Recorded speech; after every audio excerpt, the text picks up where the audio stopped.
Okay, I think we're ready.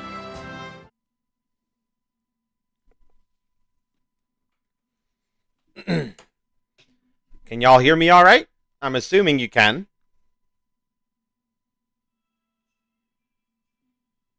Just gonna... Yep.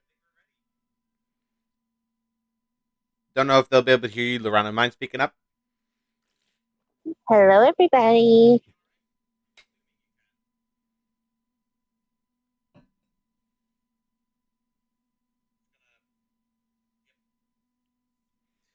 Just give it a second.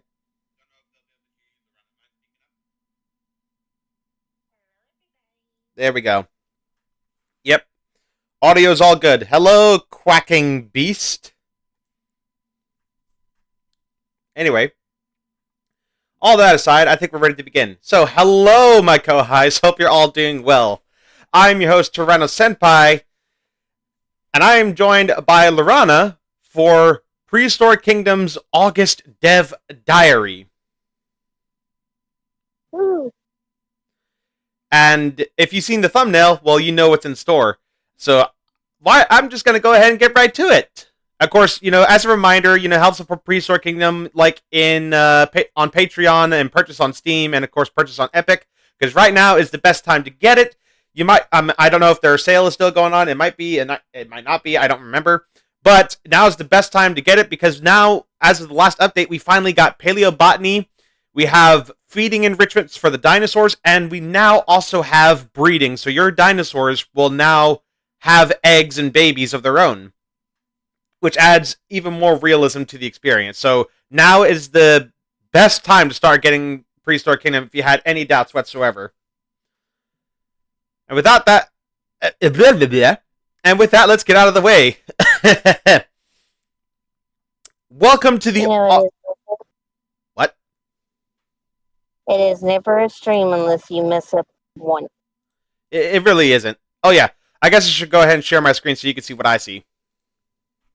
Yes, please. Thank you. Anyway, in case you somewhat missed it, Update 15 released just under a week ago. This monumental update added new behaviors for breeding and courtship alongside many new standout features like paleobotany, foliage, browsing, and new enrichment feeders. We highly recommend you give the patch notes a read if you haven't already, as they're formatted like a mini blog post. There's a lot of great stuff to check out. And of course, there's the Oviraptor Spotlight video, which we'll go ahead and run through.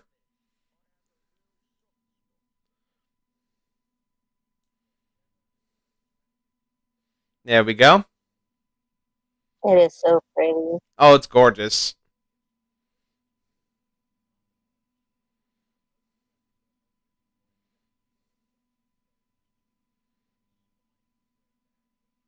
And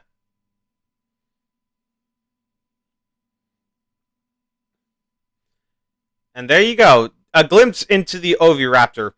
I'm looking forward to finally putting those in my park. Oh yeah, look at that. This is also a great time to point out that Prehistoric Kingdom is currently 30% off until September 1st. Okay, so y'all got until tomorrow to get it. Be sure to grab it while you can, as the sale will end very soon. So yeah, now's the time to get it, because tomorrow the sale will end. Alright, due to this update being so recent, the team are currently taking a little break, so please forgive us for this dev diary being short. We just wanted to quickly touch base before going back to work and refresh the community on our plans for the future. So, I mean, that's all well and good, man. I mean, they really should take their time. They really pushed the envelope with this latest update. So I think a break is well needed.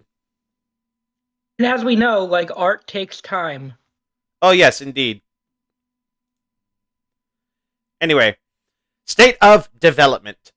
Having now launched Update 15, the team is very happy with its reception and feedback from the community. At its peak, we almost broke 1,000 concurrent players on Steam, which is the highest number we've had since launching into early access. Oh, good for them. They deserve it. So I guess the driving factor that was like keeping players in, like keeping new players out, was basically that the game wasn't that finished. But now that they've added stuff like breeding and stuff like that, more people are coming in, which in my opinion is like the best thing to happen to this game. it really needs all the support it can get, especially like in light of stuff like Jurassic World Evolution 3, which is at the moment its biggest competition. Mm-hmm. So I'm really hoping that it can bring in the numbers, because I want to see this game succeed more than anything. We all want to see it succeed. Anyway, while there's always work to be done and pesky bugs to resolve, finally having both breeding and seamless growth in the game has been a real full circle moment for us. We truly mean it when we say thank you for supporting Prehistoric Kingdom. We couldn't have made it this far without you. And then we have the comparison, like the old version of the game and then the newer one. God, that logo looks so ancient. Oh, yeah. Could you imagine if we gotten this instead of this? The quality difference is outstanding.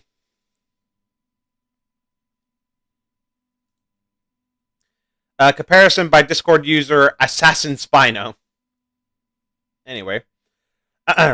So what's next? Very soon, some team members will be jumping on to Update 15.1.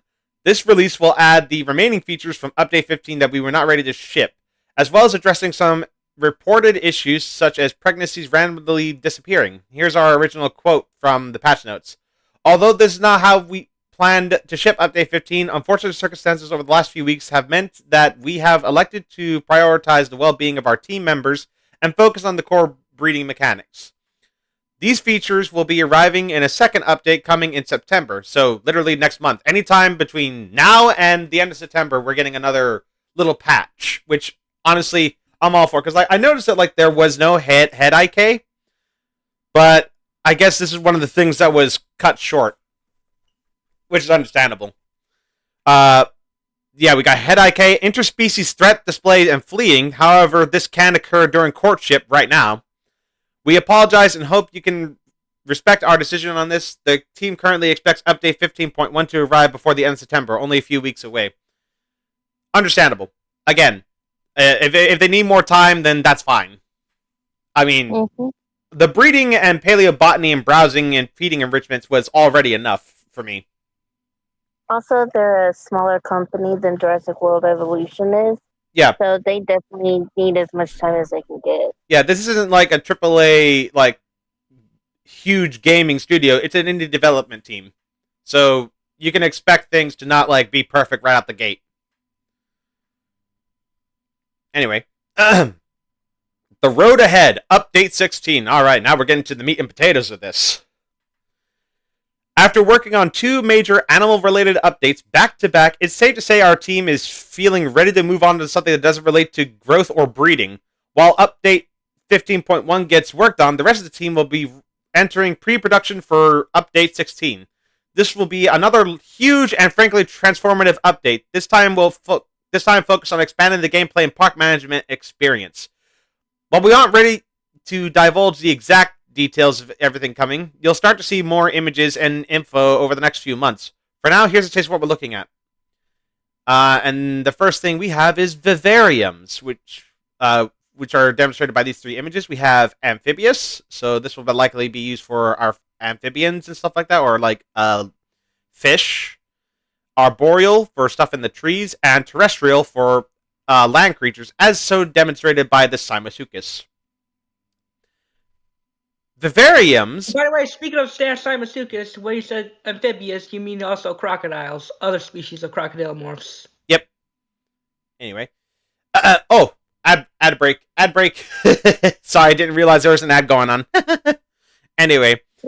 Vivariums are placeable habitat modules used to house small or specialized animals like what you'd find in a real zoo. They will allow players to... the amphibious is for the Tiktaalik, right? I would assume so, yeah, because it's a fish. We consider an animal to be a vivarium species if their size or movement style does not mesh well with the dynamic nature of regular animals. Without vivariums, we would not consider including animals like Microraptor, Archaeopteryx, and Yi in the game. And we've already seen this, and I have already stated my opinion on the Yi. It looks gorgeous, and I can't wait to place these little dragon dinosaurs in my park. Little dragon dinosaurs. That's what they look like. A little bit. They look to me more like bats, but with feathers. To keep their dev costs low, these species do not have ontogeny. Damn it. Okay. Multiple skin designs, or a true AI brain. They are an expansion to the mini aviary idea currently in the game, adding new options for a terrestrial and amphibious tank alongside the usual arboreal housing for climbers and gliders. They'll play animations at preset points. Spat there for a second, my bad. Around the habitat, and sometimes even traverse it, depending where they spawn each time you look at the vivarium. A key part of the vivarium upgrade is to overhaul the animation system and make it much easier for us to set up new species. This is actually why no new animals have been added to the current mini aviary since beta. It's old, rigid, and not as nice to use as our updated pipeline. In terms of management, players will need to make sure staff can access the back of the vivarium in order to feed, clean, and treat the animals for diseases. We've included some pictures below to show what we'd like players to be able to build when they combine our modular building pieces with the vivarium modules. Okay. Oh, and these are like actual images from like actual aquariums. Like we got one here with a Komodo dragon, and we got one here that's like a catfish tank. Mm-hmm. That's really cool. Yep. Oh, and this is the sad part about the new update: vets, diseases, and death. Not the death. Vets will monitor habitats and alert the player to any disease that they find. Depending on the severity, animals can be treated in the field directly. If it's a serious or contagious issue, players should move their animals into the upcoming Quarantine Bay module. This module must be stocked with a new medicine resource that vets use to cure and restore your animals. There will be a range of Quarantine Bay sizes available, with the largest version supporting sauropods. With all that said, in the worst case scenario, it'll still be possible for animals to die if they become too sick or old. And they add a sad face.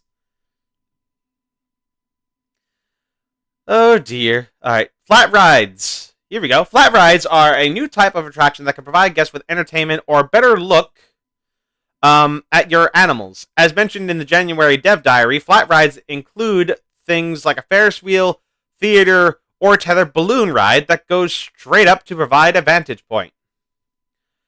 We would love to eventually include tracks or tour rides, but obviously those have a significantly higher dev cost. We'll have to see how things go. So they're going to start adding creatures like from Paleozoic, like Permian, Devonian, and Silurian. Maybe for the terrarium creatures, I don't know about like just regular enclosure animals. Like I don't think we're going to be seeing Dimetrodon and like Enostransevia and stuff like that for a fair minute. Like just like how I don't think we're going to be seeing many pterosaurs or marine animals until they leave early access, because that's quite a hurdle they have to overcome. Anyway, staff progression.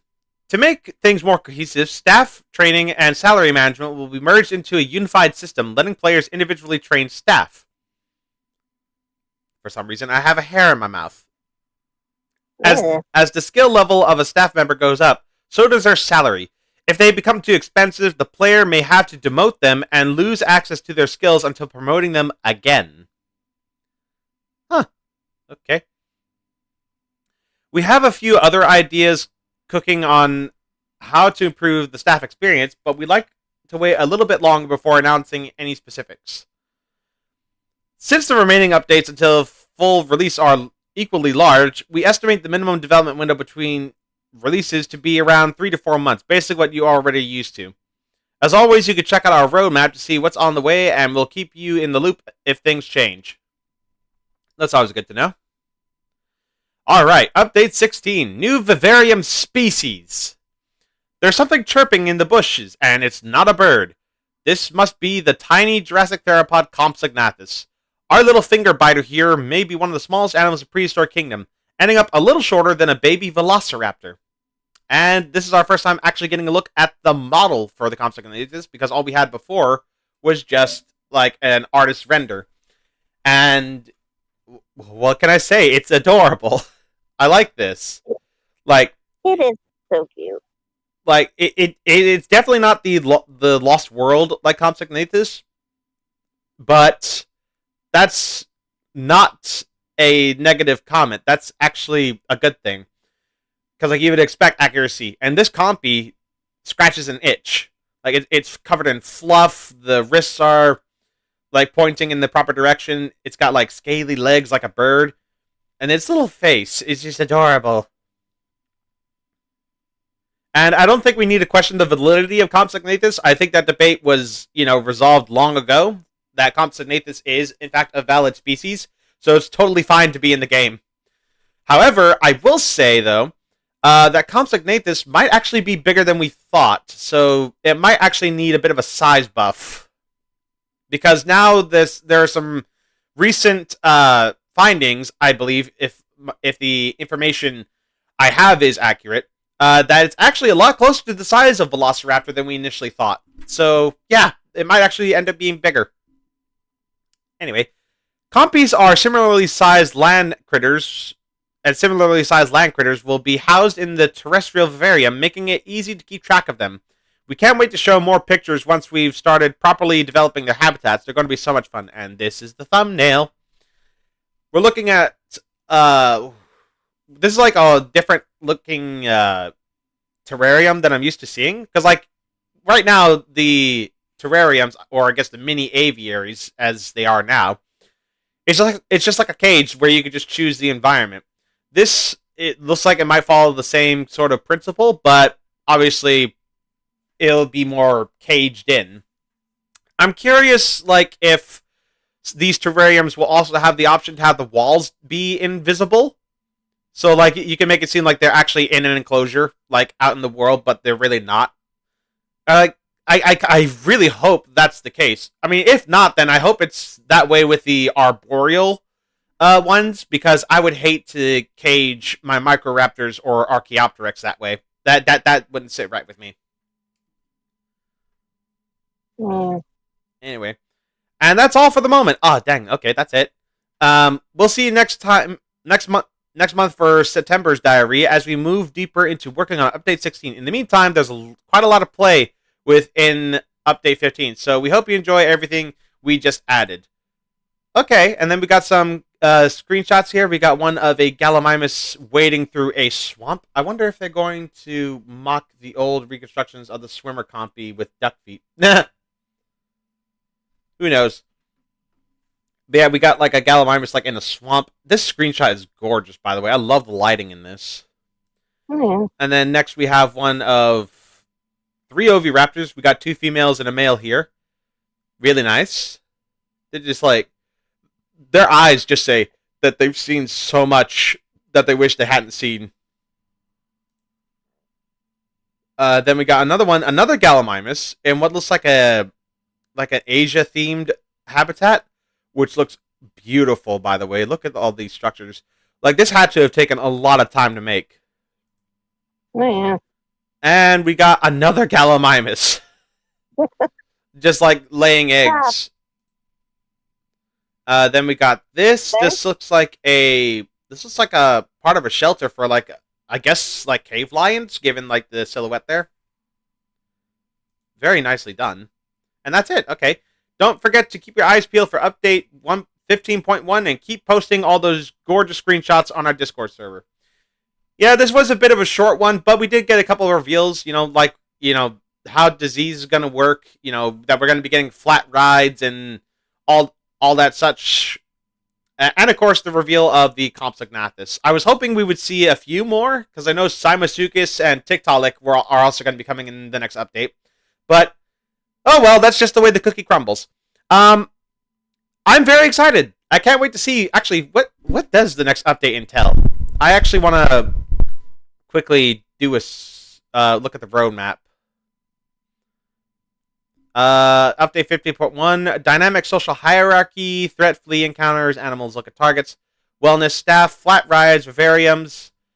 Oh, and we're actually getting a few new species. We're getting an insectivore, an herbivore, a carnivore, a piscivore, and another carnivore. Ooh. So I wonder what those animals are going to be. This is going to be a stacked update if we're really getting this many species. I think this is the most we're actually going to get in an update. Up until the next one, which is combat. But you know what? I'm excited. I'm looking forward to seeing what other creatures they intend to release alongside this update. It's got to be exciting. What about a croc update? That'd be something. But yeah, the future of Prehistoric Kingdom is looking bright. I am looking forward to seeing what the devs cook from here, and I hope you guys are too. This was a bit of a shorter stream than usual, but hey, I can only work with what I got. Overall, very much excited. Can't wait to see what else they do. So, I think that's where we're going to have to wrap it up for today, ladies and gentlemen. So, if you enjoyed it, leave a like, subscribe today, hit that notification bell so you don't miss anything new. All my links are in the link tree in the description down below. And until next time, this is Tyranno Senpai and friends signing off. Alrighty then. Bye, Take care now. everyone. Bye-bye then. Bye.